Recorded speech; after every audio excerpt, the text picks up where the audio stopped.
Assalamualaikum warahmatullahi wabarakatuh. Perkenalkan kami dari kelompok 53 akan mempresentasikan mengenai jurnal yang sudah kami buat yang berjudul Analisis Simulasi Sistem Dinamik Produksi Molen di PT Jajan menggunakan software Pensim.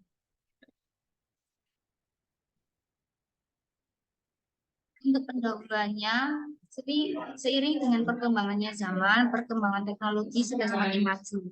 Salah satu yang berpengaruh ialah perkembangan di dunia bisnis yang semakin banyak persaingan antar kompetitor dengan memanfaatkan teknologi yang ada. Dengan meningkatnya persaingan, tentunya perusahaan akan lebih meningkatkan kualitas produksi agar tetap bertahan dalam persaingan.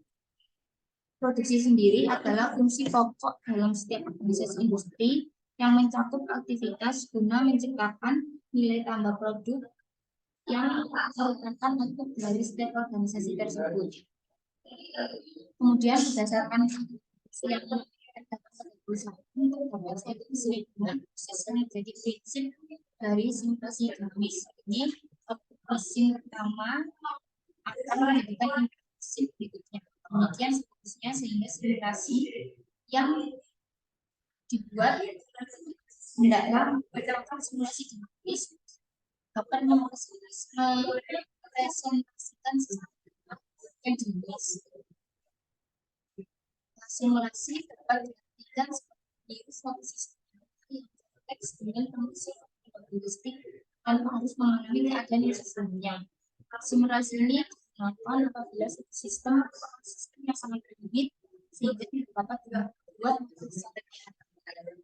Oleh karena itu, solusi yang diperoleh bukan solusi yang mendekati optimal.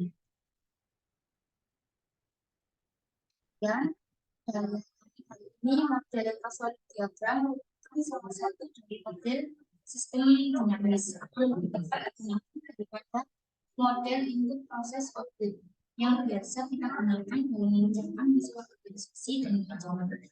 Melalui CLD, seluruh komponen variabel yang terlibat baik yang eksternal dari sistem yang disebutkan atau variabel yang terlibat baik yang internal diidentifikasi dalam model CLD.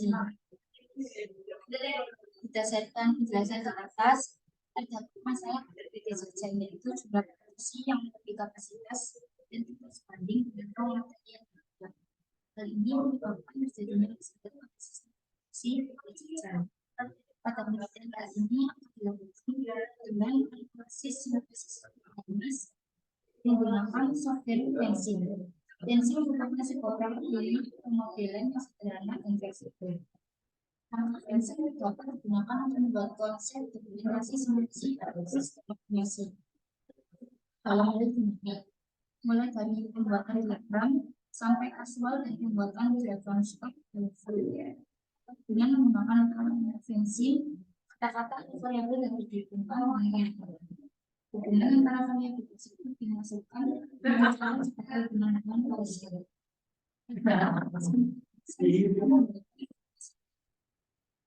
Membentuk model simulasi yang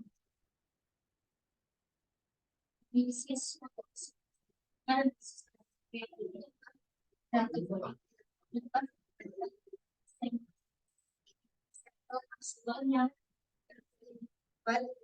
dalam variabel tersebut. Kemudian untuk metodologi penelitiannya, pengumpulan data merupakan kegiatan yang dilakukan dalam penelitian. Metode yang digunakan yaitu metode kemudian ngobrol dengan software Pensim, kemudian dalam Pensim ini nanti pengambilan visual dibolehkan untuk melakukan konseptualisasi, dokumentasi, simulasi, analisis, dan optimasi model dinamis. Kemudian pengambilan data. Dalam istilah ini ada 14 data yang hasil proyek, kemudian jenis bahan baku, jumlah bahan produksi, bahan baku, molen yang kosong, molen yang molen meningkatkan molen, menurunkan peningkatan, presentasi kemungkinan dan produk gagal itu adalah komoditas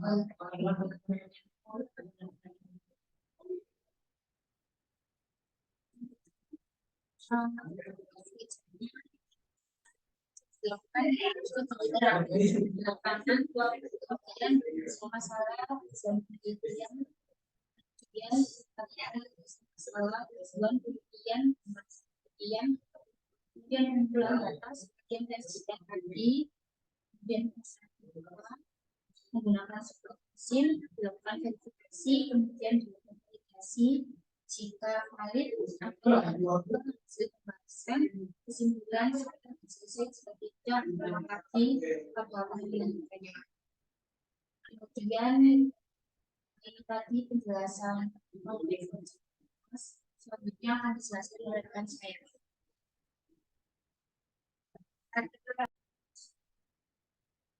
Baik, sekarang saya akan mempresentasikan bagaimana saya membuat program pada aplikasi software PM dan SIM. Nah, untuk membuat CLD atau causal loop diagram, yang pertama kita membuat utamanya yaitu ketersediaan baku molen menggunakan variabel dan ditaruh di sini. Nanti, setelah itu membuat variabel lagi hasil produksi molen, jumlah permintaan dan produk molen gagal. Selanjutnya dari hasil produk molen kita mendapatkan kualitas alat produksi, kualitas bahan baku, jenis bahan baku. Untuk jumlah permintaan ada peningkatan permintaan, penurunan permintaan.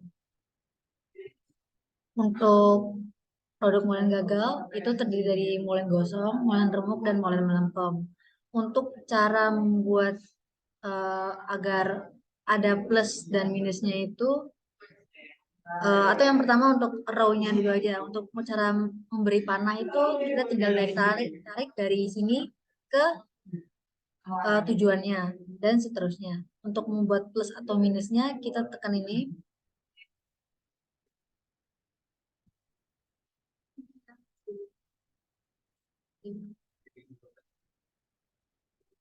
Ini. Nah, terus bisa minus atau plus sesuai dari hasil causal loop diagram. Untuk selanjutnya membuat SFD atau yang pertama kita membuatnya bukan pakai row.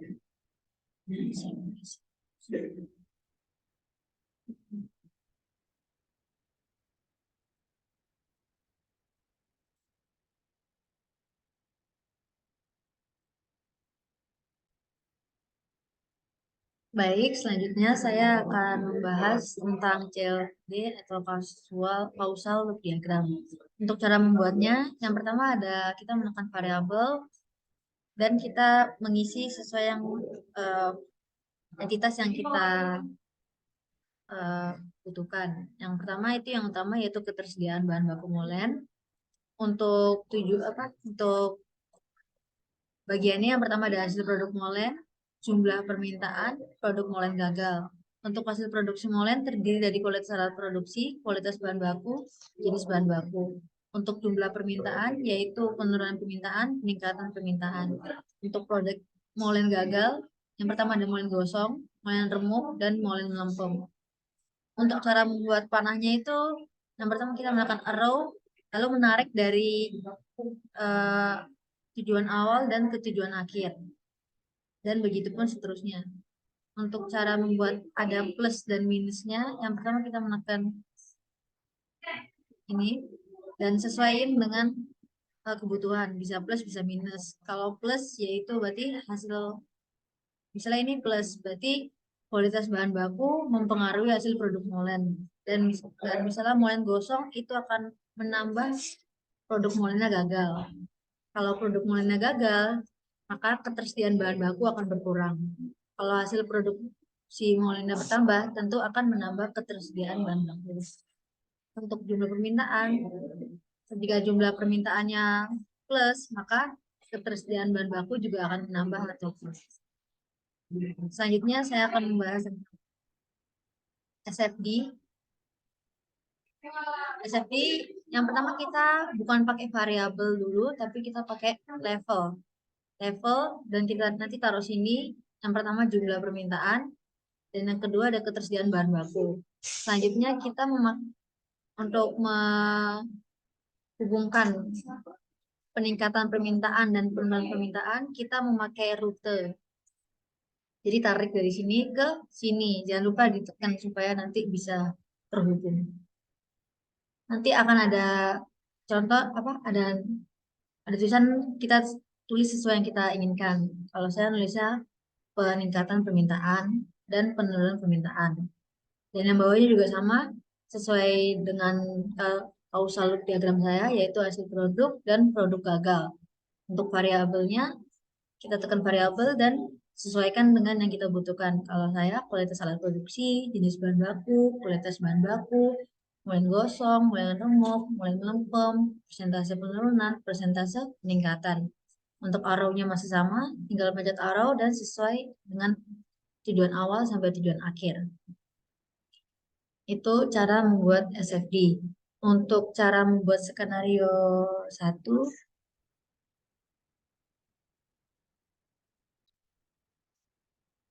selanjutnya saya akan membuat skenario. Yang pertama saya akan membuat skenario 1. Ini saya sudah membuat skenario satunya.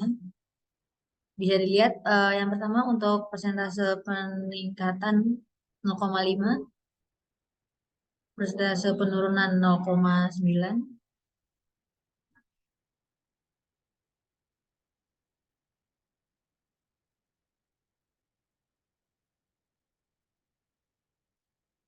untuk peningkatan permintaan sama, yaitu persentase peningkatan kali 1000 dan begitupun juga penurunan. Untuk jumlah permintaan saya jadikan 3000 sesuai dengan simulasi. Untuk kualitas alat produksinya saya membuat equation 0,5 kali 2000. Untuk jenis bahan baku 0,3 kali 1000. Untuk kualitas bahan baku 0,2 kali 4000.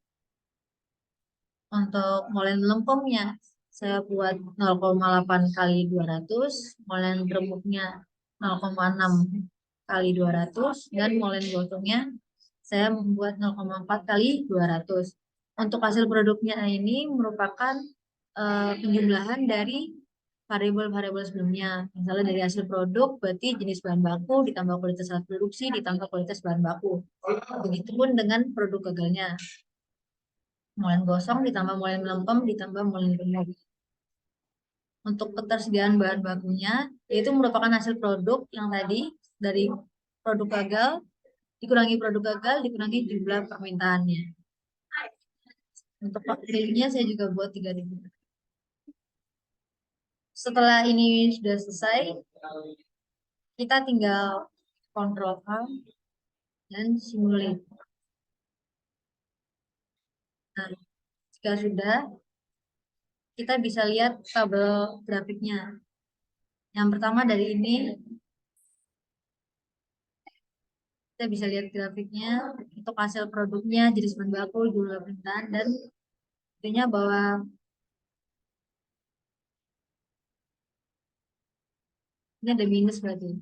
Untuk tabelnya bisa lihat ketersediaan bahan bakunya. Yang pertama ada 3000, yang tahun 2023 3000, 1740, 480, 420, 360, dan 700. Untuk skenario kedua, ketiga, keempat,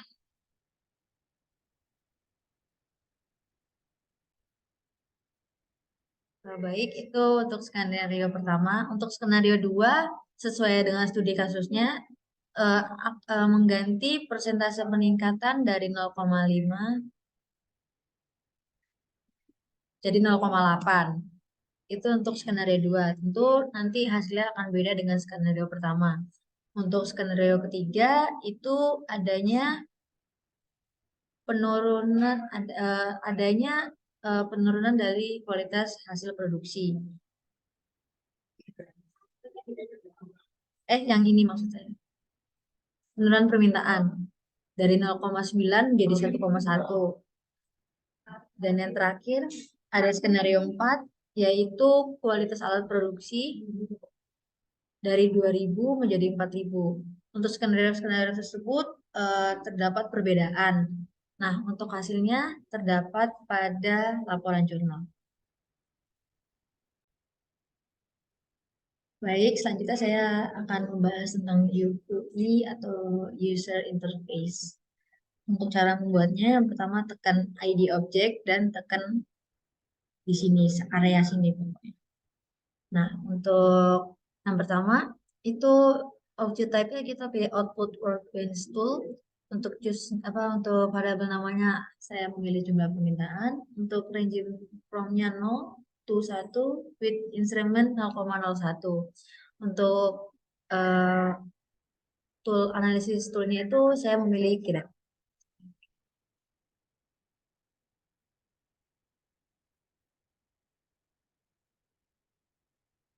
Dan sama seperti selanjutnya menggunakan cara itu. Untuk selanjutnya saya untuk membuat ini caranya tetap tekan ID objek, tapi objek type-nya kita bukan output workbench tool, tapi kita input slider. Untuk variabel namanya sesuai yang pertama yaitu presentasi peningkatan, ada presentasi penurunan, kualitas bahan baku, muatan penumpang, kualitas alat produksi, muatan gosong, jenis bahan baku, dan muatan remuk. Sesuaikan saja dengan studi kasus kalian. Untuk ranging from-nya 0 sampai 0 to 1 with instrument 1. Untuk lalu tekan OK. Dan sama seperti selanjutnya. Dan untuk kalau untuk yang plus seperti peningkatan atau yang plus itu ditaruh di atas, untuk penurunan taruh di bawah. Misalnya kualitas bahan baku akan menambah kualitas bahan baku, kualitas alat produksi, jenis bahan baku akan menambah ketersediaan bahan baku molen. Dan sebaliknya untuk molen lempem, molen gosong, molen remuk itu akan mengurangi ketersediaan bahan baku.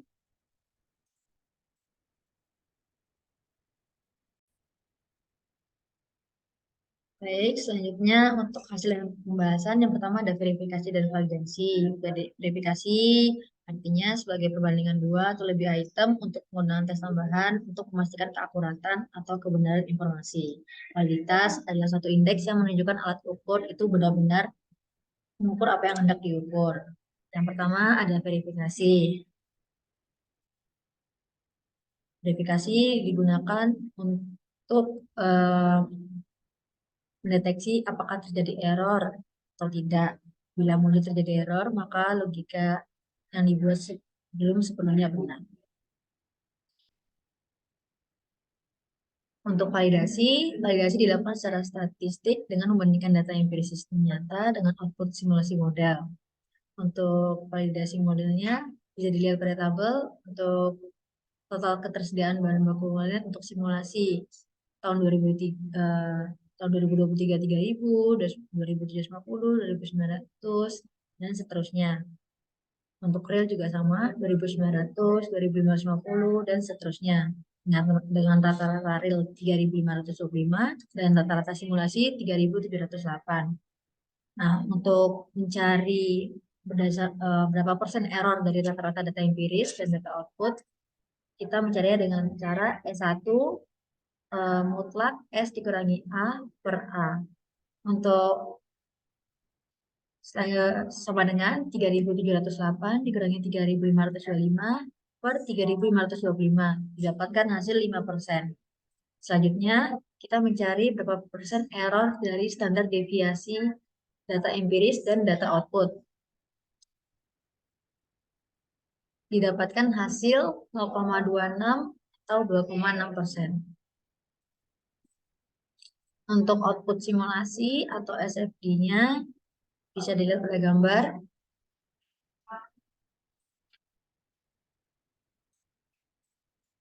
Untuk yang ini merupakan skenario pertama, yang ini ada graph pad-nya. Berdasarkan graph pad-nya bahwa skenario pertama tidak dapat memenuhi semua permintaan yang ada. Untuk tabel peta juga sama, karena pada terakhirnya skenario 1 2008 berakhir dengan minus 1.300. Selanjutnya skenario 2 yaitu tetap saja tidak dapat memenuhi semua permintaan yang ada. Karena pada tabel PET juga minusnya juga 4.300. Selanjutnya juga skenario 3. Nah, pada skenario 3 ternyata dapat memenuhi semua permintaan yang ada. Karena pada tahun 2028 terdapat ketersediaan bahan baku yaitu 700. Selanjutnya, dan yang terakhir skenario 4 terlihat pada grade PET bahwa bahan baku dapat memenuhi semua permintaan yang ada. Karena pada tabel PET pun bahan baku tersedia pada tahun 2008 yaitu 700. Ini untuk user interface-nya. Untuk analisisnya, pada gambar di atas didapatkan stock flow diagram yang telah disesuaikan terdapat user interface yang adjustable atau dapat disesuaikan oleh pengguna atau user. Sehingga pemodelan sistem dinamis dapat lebih mudah dijalankan oleh pengguna ketika pemodelan telah dibuat oleh kreator. Untuk analisa outputnya, berdasarkan hasil pengolahan data untuk mengetahui tingkat ketersediaan bahan baku molen pada PT Jajan dengan simulasi sistem dinamis menggunakan software Vensim, didapatkan hasil ketersediaan bahan baku. Yang pertama pada tahun 2023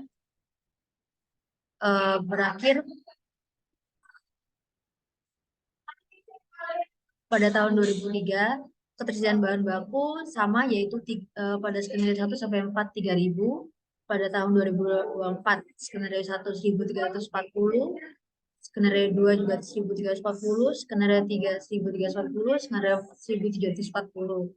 Pada tahun 2025 terdapat pada skenario pertama yaitu 80 ton, skenario kedua minus 220 ton, skenario 3 280 ton, skenario 4 880 ton.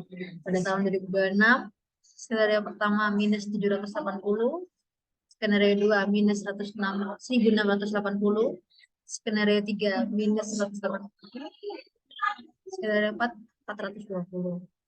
Tahun 2027 yang pertama minus 1240, skenario 2 minus 3040, skenario 3 minus 40, skenario 4 360.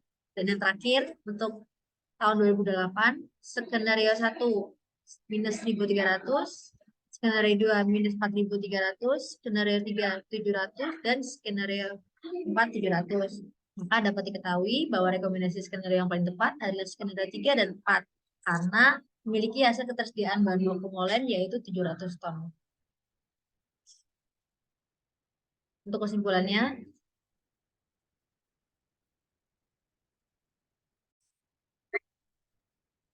Kemudian saya lanjutkan untuk kesimpulan.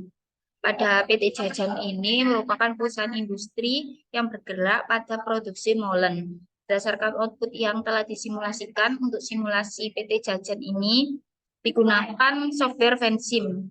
Diperoleh hasil solusi sistem produksi terbaik pada PT Jajan ini akan memenuhi permintaan, yaitu dilakukan dengan proses validasi. Data dinyatakan valid karena persentase error rata-rata empiris yaitu 5% dan persentase error standar deviasi yaitu 2,6%. Hal ini berarti bahwa data yang dapat didapatkan menggambarkan kondisi sistem nyata. Kemudian data tersebut diolah menggunakan software Vensim dan didapatkan hasil ketersediaan bahan baku molen pada tiap tahunnya. Dari hasil tersebut, sebaiknya produksi molen yang dilakukan pada PT Jajan sesuai dengan skenario 3 dan 4. Dengan hasil kuantitas bahan baku molen terbanyak, yaitu 700 ton, sehingga dapat memenuhi permintaan konsumen. Saran untuk penelitian selanjutnya adalah menambahkan data yang diolah agar dapat lebih bervariasi. Penelitian menggunakan software Vensim ini dapat diterapkan di kehidupan dengan mudah dan dengan hasil yang akurat. Sekian presentase dari kelompok 53, kurang lebihnya mohon maaf. Wassalamualaikum warahmatullahi wabarakatuh.